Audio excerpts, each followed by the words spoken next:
The almond eye shape is the most common eye area among men and women and yet the most confusing.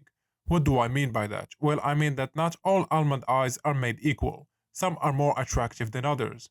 Many still think just because they have almond eyes, their eye area should be rated higher. Your almond eyes can still look lacking even with a positive canthal tilt, minimal amounts of upper eyelid exposure, and no sclera show. If they lack good palpebral fissure width and palpebral fissure height, which is something I never discussed before in details on my channel. This is responsible for that attractive, compact eye shape, or the larger, rounder eye shape. This video, like many others, will be split into two main parts. The first part will discuss the importance of palpebral fissure height and palpebral fissure width and how to improve them. And the second part will talk about improving the rest of the eye area.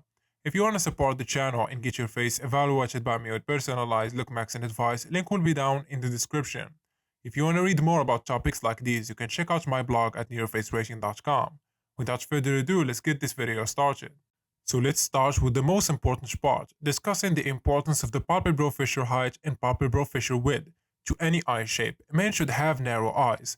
A good palpebral fissure width and palpebral fissure height ratio is what creates almond-shaped eyes rather than round eyes. Wide eyes are a big killer in terms of sex appeal. Large, wide eyes gives off a robotic, soulless expression or a psycho one. Narrow eyes shows an expression of alertness, vigor, and focus. Hence why they are crucial in creating the hunter eye shape. A good ratio is around 3 to 1. Ideal is something like 3.5 to 1. This is your horizontal eye width to vertical eye length ratio. The actual ratio matters more than having a long palpebral fissure length. As long as your palpebral fissure length is average, which is about 28 to 30 millimeters. So how can you improve such ratios?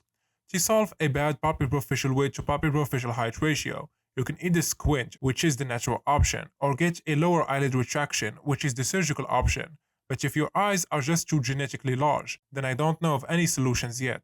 Now we will look at other features that make for good aesthetics of the eye area and how to improve them. First, we will start with the deeper set eyes. Protruding eyes are a major flaw that can severely cripple your attractiveness.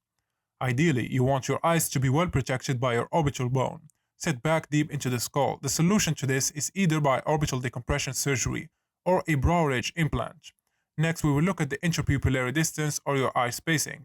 Now, this is pretty impossible to change, but there is two things of benefit I want to share here.